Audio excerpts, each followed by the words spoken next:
Hello there, gente, ¿cómo andan? ¿Todo bien? Acá el Lord J, un nuevo video, grabando un nuevo video para el canal de Lord J, el amo y señor de la Orden Sid. Bueno, acá estamos de vuelta en un video, una edición especial. Eh, Como ya algunos sabrán, o como no sabrán, porque creo que no se llegaron a ver mi publicación YouTube, pero básicamente ya algunos deben saber que no pude grabar video para los episodios de Bad Batch y de Mandalorian, básicamente porque por temas técnicos no pude grabar esos episodios, hacer mi análisis y review. Lo que sí puedo decirles es que bueno, me gustaron ambos capítulos. Eh, de nuevo, Jennifer Corbett otra vez nos deleitó con Crosshair, como Crosshair tiene una ruptura completa con el Imperio, como terminó definiendo su camino. La verdad, un buen un buen desarrollo de personaje, ¿no? Que se venía construyendo incluso desde la primera temporada, me atrevería a decir, que sabíamos que Crosshair siempre tuvo esta duda en su interior, esto entre la lealtad al Imperio y la lealtad a sus hermanos, ¿no? Al resto de clones. Esto que vimos fue muy hermoso. Esa rima que hay cuando Crosshair ve al cielo que es como una referencia también a Darth Vader, ¿no? Cuando Vader en The Clone Wars llega a esta luna, a la luna de Bogden, para poder recuperar el cuerpo o los restos de Ahsoka, y cuando se alza la vista y él ve a Morai, también no es una representación visual muy perfecta. De Mandalorian tampoco se queda atrás. Din Djarin volviendo a Mandalore, yendo a Mandalore por primera vez. Bo-Katan, ese conflicto que tienen los dos respecto a las tradiciones y el peso que ellas tienen que tener sobre las personas, ¿no? O sobre los mandalorianos, cómo la cultura mandaloriana se autodestruyó a sí misma. O sea, y la verdad, Grogu siendo Grogu, ¿no? La verdad, ambos capítulos estuvieron muy bien. Va a haber reseña de los próximos capítulos. Aún me estoy debatiendo si hacer todo en un mismo video. No lo creo porque no sé si es lo mejor para mí.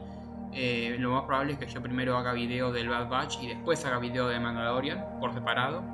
Pero como ya dije, ¿no? Mi plan no era hacer una review entera sobre la tercera temporada. Solamente yo voy a llegar a hacer nada más review completa de Bad Batch, ¿no? Después de Mandalorian tengo que ver por mis tiempos, ¿no? Por mis asuntos. Pero fuera de eso, bueno, y hoy quería, bueno, para sacar ese mal humor que dejó ese miércoles carente de contenido, yo quería, bueno, hacer un video ya no hablando de las series o de un personaje, sino hablando de un tema que es muy importante, que se ha dado mucho de qué hablar. Es un tema que son estos temas que nos enredan mucho a los fans, que nos gustan mucho, y es una de las razones por las que mucha gente ama esta saga. Y bueno, esto es la llamada poesía de Star Wars. Sí, tal cual, la poesía de Star Wars. Bueno, ¿qué significa la poesía de la Guerra de las Galaxias? Para variar, ¿de qué tipo de poesía estamos hablando? ¿En qué cómo forma parte de la saga, ¿no? Cómo la poesía de Star Wars puede influir en la saga, o quién inventó la poesía de Star Wars para variar, bueno, todas esas cosas. Y bueno, esto es lo que yo quería hablar hoy sobre este video, porque me parece un tema, primero porque no es un tema polémico, así que creo que tranquilamente acá no me van a linchar por hablar sobre esto. Y segundo, porque es un tema interesante. Creo que a todo fan, al menos una vez, ha escuchado hablar de la poesía de Star Wars, de lo que representa. de dónde viene y por qué es tan importante para la saga. Y bueno, arranquemos, ¿no? Ya que ya han pasado 5 minutos, arranquemos con el video en 3, 2, vamos. Muy bien, empecemos. ¿Qué es una poesía, no? Una poesía es un texto, es un enunciado cuyas no es un texto explicativo, no es un texto de carácter literario, de entretenimiento. Y básicamente la particularidad que tiene la poesía por encima del resto de textos o enunciados es que la poesía, al final de cada estrofa, las palabras riman. Como que, más allá de que sean palabras distintas o letras diferentes, como que el sonido o la forma o la pronunciación es casi la misma.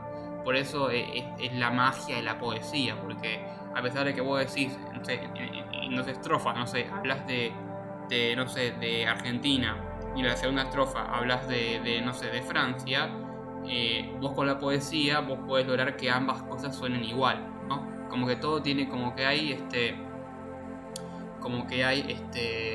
un orden invisible o como una corriente que une ambos enunciados, ambas oraciones, aunque hablen de cosas distintas, ¿no? O hagan referencia a hechos o a personas o a países distintos, ¿no? Esa es justamente, como acabo de decir, la magia de la poesía. Ahora bien, ¿a qué nos referimos cuando estamos hablando de la poesía de Star Wars? ¿Qué es la poesía de Star Wars?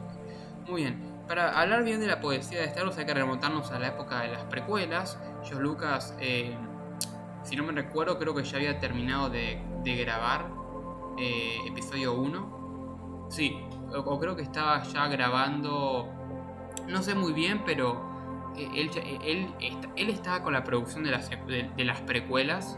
Él estaba, creo que, si no me equivoco, con el episodio 1. Me estoy arriesgando, pero creo que es episodio 1. Detrás de cámaras, creo.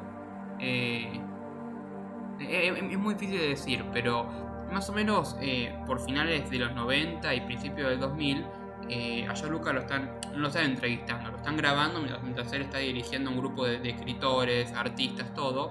Se ve que lo están mostrando notas de las escenas para la película que van a hacer. Y bueno, justamente él como que hace apuntes, como que hace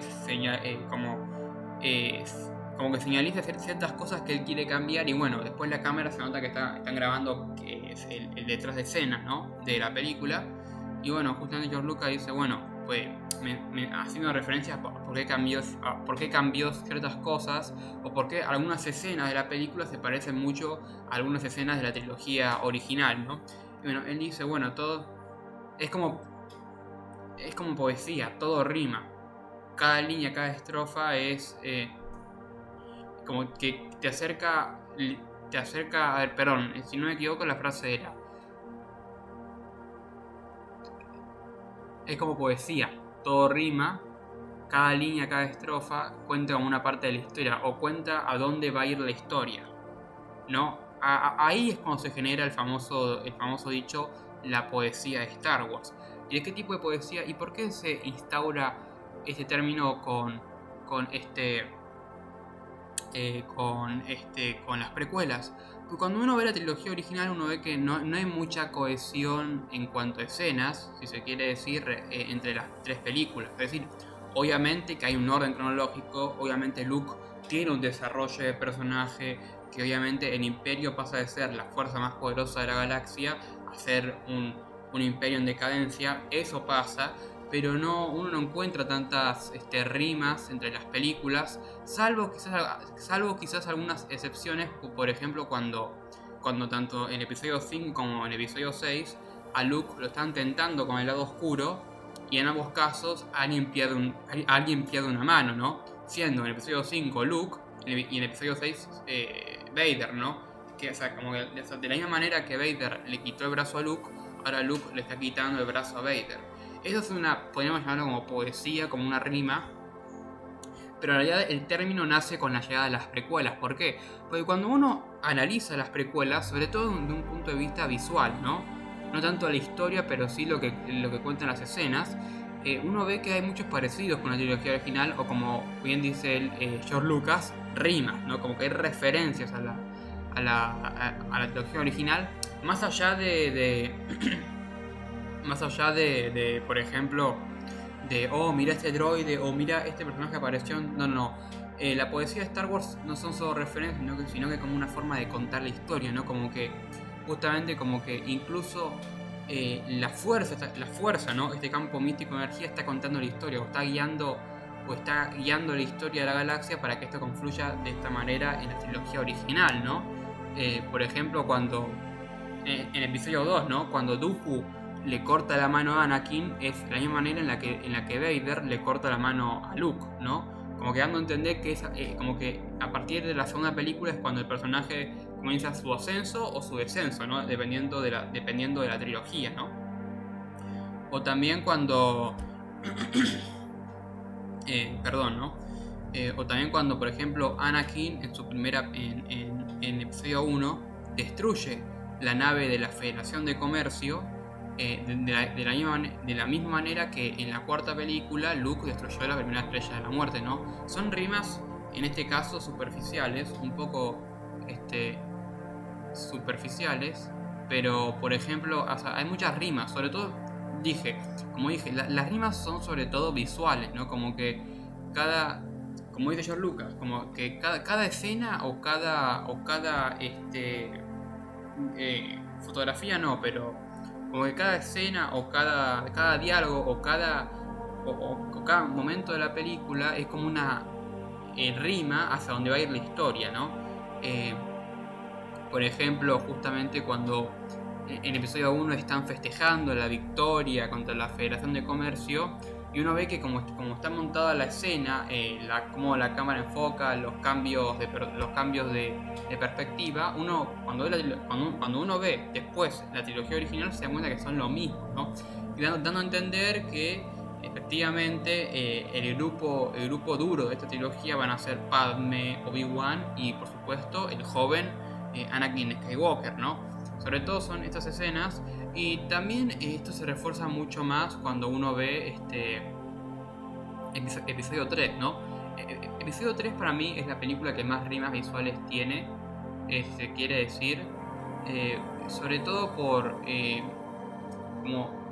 ejemplo, cuando le están poniendo la máscara, el traje a Anakin, cuando se lo están poniendo, o sea, cuando la cámara o sea, la cámara está como acá en la cámara, y acá aparece la máscara.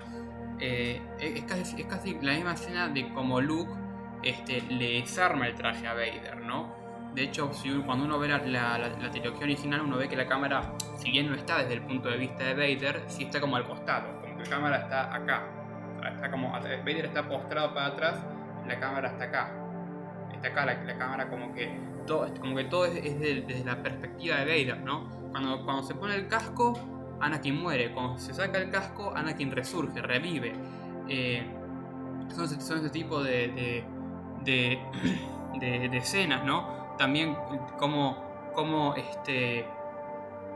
creo que sí, como Anakin abraza a Padme de la misma manera en la que años más tarde Han Solo va a abrazar a Leia, ¿no? Esto de cómo ambas mujeres le piden a su interés amoroso, ¿no? O a su esposo, dependiendo del caso, ¿no? Le piden, bueno, hold me, ¿no? Como que agarrame o abrazame, ¿no? También, ¿no? Que es muy o sea, hay como mucha referencia, ¿no? También cuando, por ejemplo, o sea, justamente esta es como la poesía de Star Wars, ¿no? Como que esta manera hermosa de poder contar la historia, ¿no? También, por ejemplo, cómo es que tanto en el episodio 5 como en el episodio 2, o sea, la escena concluye con los personajes mirando el horizonte, ¿no? O mirando al más allá, como mirando al futuro, ¿no? En el episodio 5, Luke y Leia están en una estación médica, perdón, en una nave médica. Luke se acaba de poner el brazo robótico y quedan los dos mirando al espacio, a una estrella, si no me equivoco.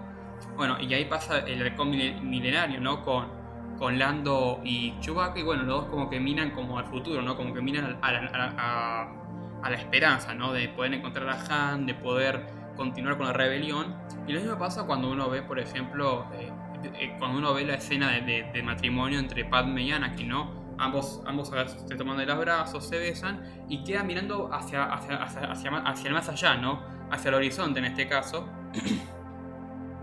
Y claro, esto termina dando una referencia de cómo tanto Luke como su padre, antes que él, siempre estuvieron mirando al horizonte, ¿no? Como nunca estuvieron en el presente, ¿no?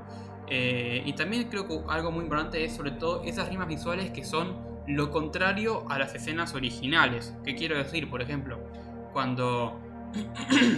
Perdón, disculpen, tengo una tos.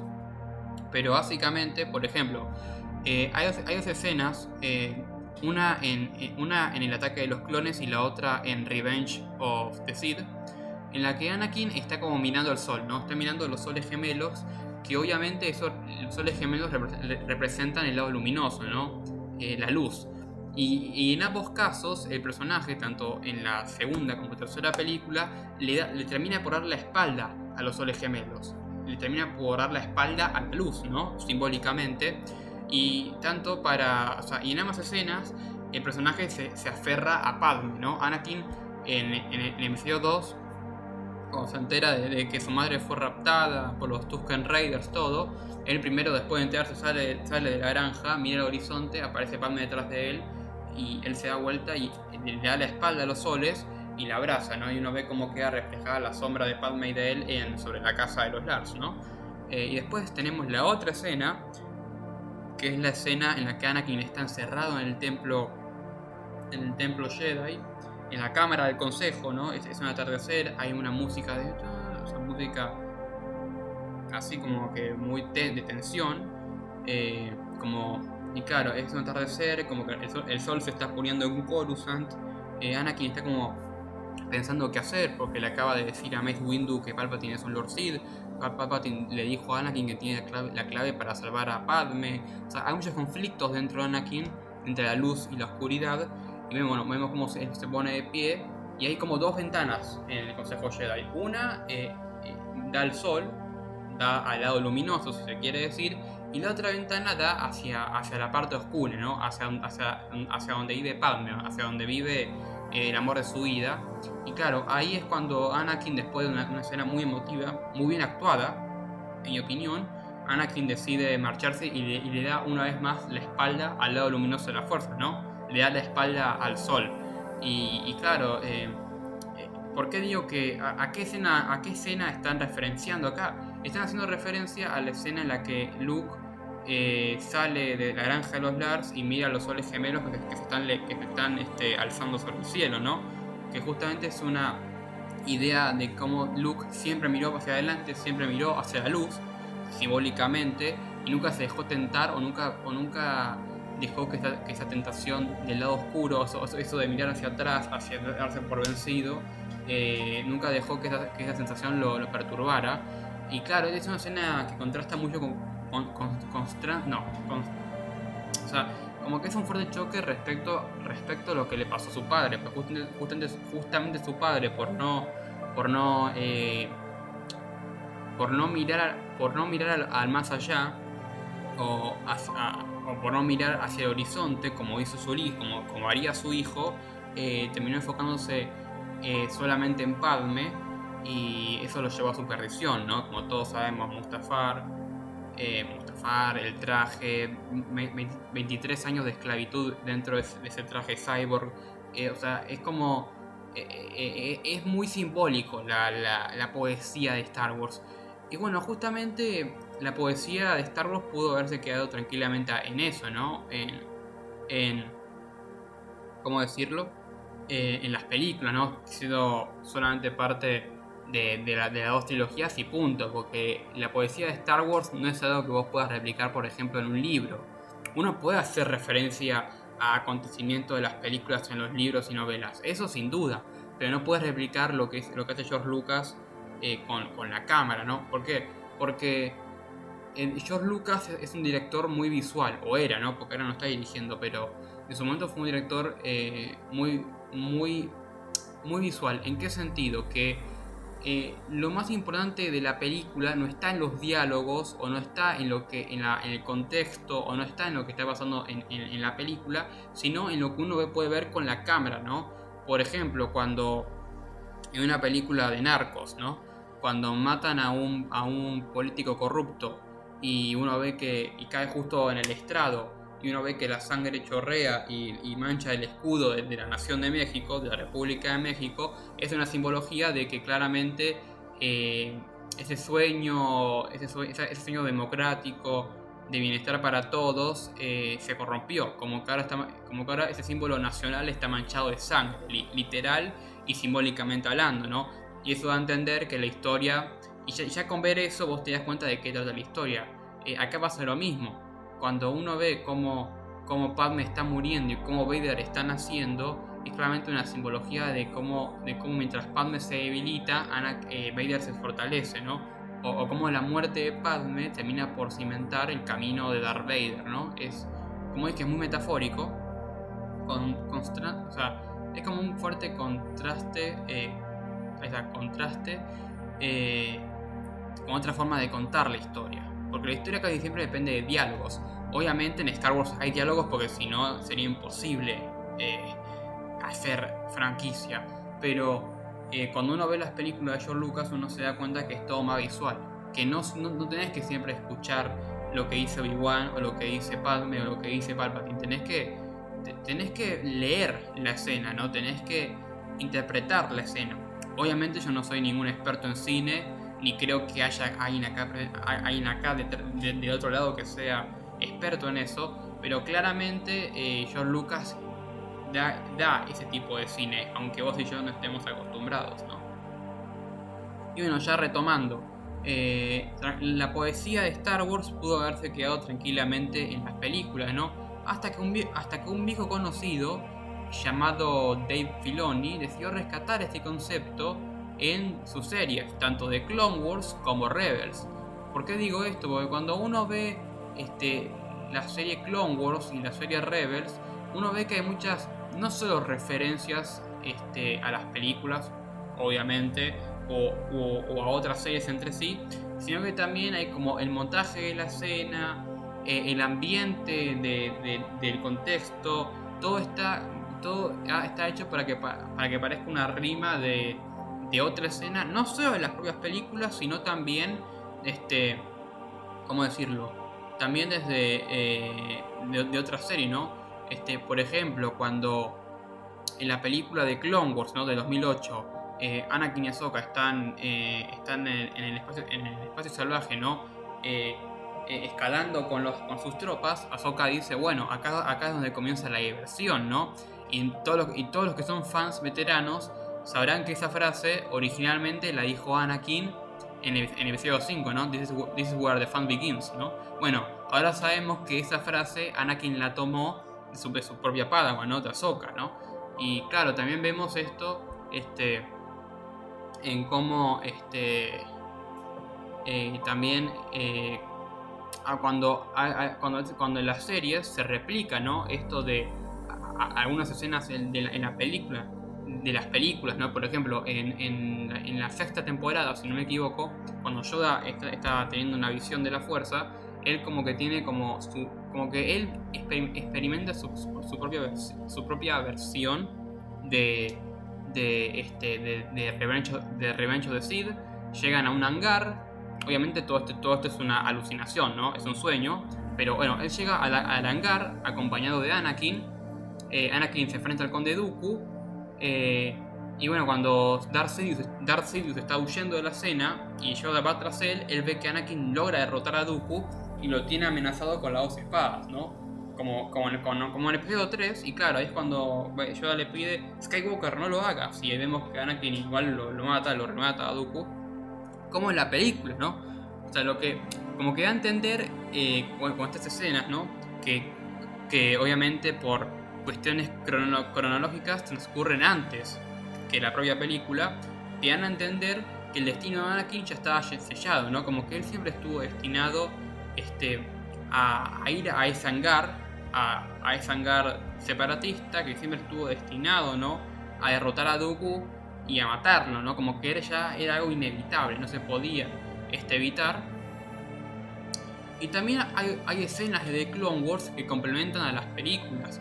Por ejemplo, cuando hay 3 escenas que yo pongo. La primera creo que pasa en la tercera temporada, cuando Ahsoka la capturan los Trandoyanos.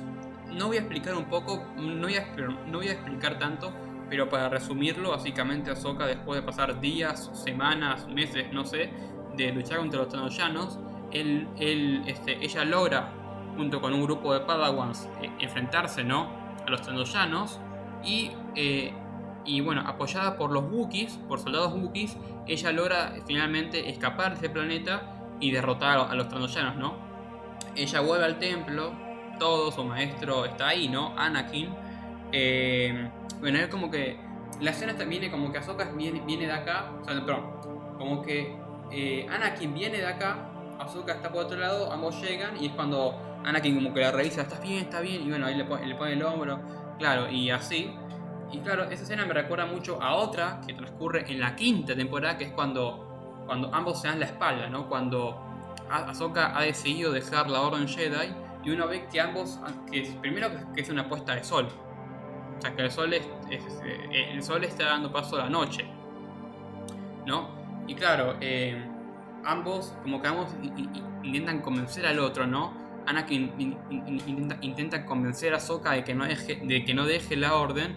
Por otro lado, Ahsoka está intentando decirle a Anakin que él no puede hacer nada por ella, que ella ya tomó la decisión, ya no depende de él y que tiene que aceptarlo, ¿no? Y bueno, es un momento en el que ambos se dan la espalda, a diferencia de la otra escena, se dan la espalda y bueno, ahí es cuando en silencio, ¿no? O sin siquiera poderse mirar a los ojos, es como que cada uno dice sus últimas palabras. Bueno, y ahí Ahsoka se marcha del templo Jedi por las escaleras. Recorremos en un atardecer, el sol se está poniendo allá, y bueno, mientras Ahsoka está bajando por las escaleras, el sol sigue descendiendo. Y bueno, la escena termina con Anakin mirando totalmente destrozado como su padre cuando se acaba de ir, ¿no? Bueno, esa escena en particular de The Clone Wars está atada con la escena en la que Anakin irrumpe en el templo Jedi con sus tropas. Porque si recuerdan, la escena en la que Anakin marcha con sus tropas es que Anakin camina por las escaleras y uno ve que al lado empiezan a emerger las columnas de los clones, ¿no?, armados hasta los dientes. Bueno, justamente esa escena está muy bien enlazada con esta. ¿Por qué? Porque Ahsoka, la puesta de sol y la forma en la que se aleja de Anakin, y sobre todo por cómo ella se aleja de Anakin, es una metáfora a cómo es que Ahsoka representaba como el último pilar que tenía Anakin para quedarse en la Orden Jedi.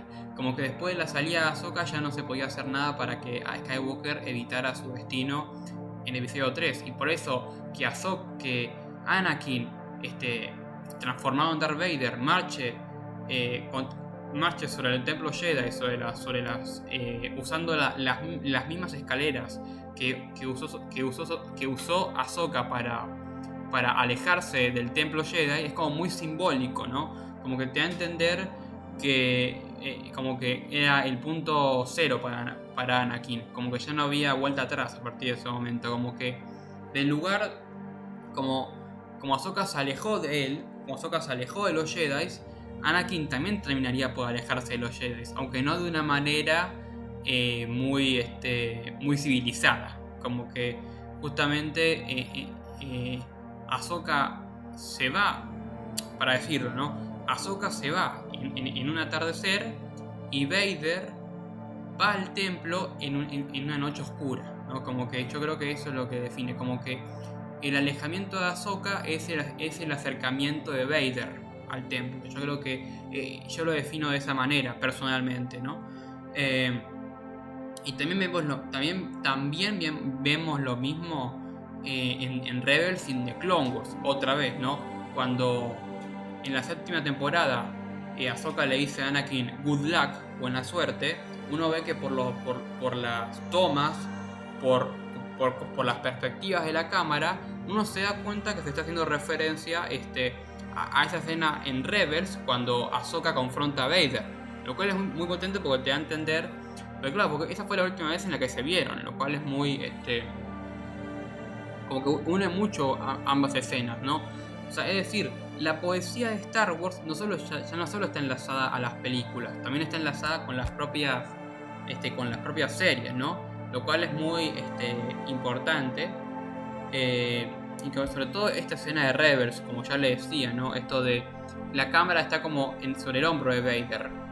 Y claro, en The Clone Wars la cámara está sobre el hombro de Anakin, lo cual es como que te da mucho la perspectiva, añade mucho la perspectiva respecto a cómo Dave Filoni piensa las escenas, ¿no? Que esto es una referencia clara hacia dónde va la historia, ¿no? Por eso, porque cada escena o cada toma es como una estrofa o un enunciado que rima y que es como una línea hacia donde va la historia, porque justamente esa es la idea, porque a pesar de que ambas escenas son muy parecidas, a pesar de que ambas escenas puedan parecer muy distintas y con protagonistas diferentes, en realidad riman porque justamente hay un nexo entre ambas, que es justamente cómo está tomada la escena, cómo está filmada, qué está haciendo el protagonista en ese momento, en qué espacio físico está. O sea, justamente por eso, a pesar de que haya escenas o tomas que parezcan superficialmente distintas, en realidad ambas riman, porque ambas suenan igual, ¿no? Ahí está el secreto de por qué esto suena tan bien, ¿no? Hay que ver si The Bad Batch tiene ¿cómo decirlo? Si tiene poesía de Star Wars. Yo creo que tiene poesía de Star Wars, pero como dije, ¿no? Bad Batch es una serie que recién comienza. Yo creo que con The Bad Batch vamos a tener sí o sí mínimo 3 temporadas. O sea, una temporada más vamos a tener seguro. Y habrá que esperar, ¿no? Habrá que esperar. Pero bueno, esto es justamente lo que yo quería explicarles, qué es la poesía de Star Wars. Cómo funciona la poesía de Star Wars, quién la inventó, cuando surge la poesía de Star Wars. Y bueno, justamente quería como ilustrarlos, soberbio de mi parte, ¿no? Pero decirles, bueno, cómo funciona este término y cómo aplica, porque muchas veces hemos escuchado este término. Y bueno, aclarar de qué se trata, se siente bien, ¿no? Hablar de esto. Pero bueno, esto es todo por hoy, gente. Nos estamos viendo. Y bueno, recuerden que la fuerza os acompañe siempre. Si no están suscritos, suscríbanse. Y bueno, activen las campanitas y bla bla bla bla bla. Bueno, nos despedimos. Chao. Que la fuerza os acompañe siempre.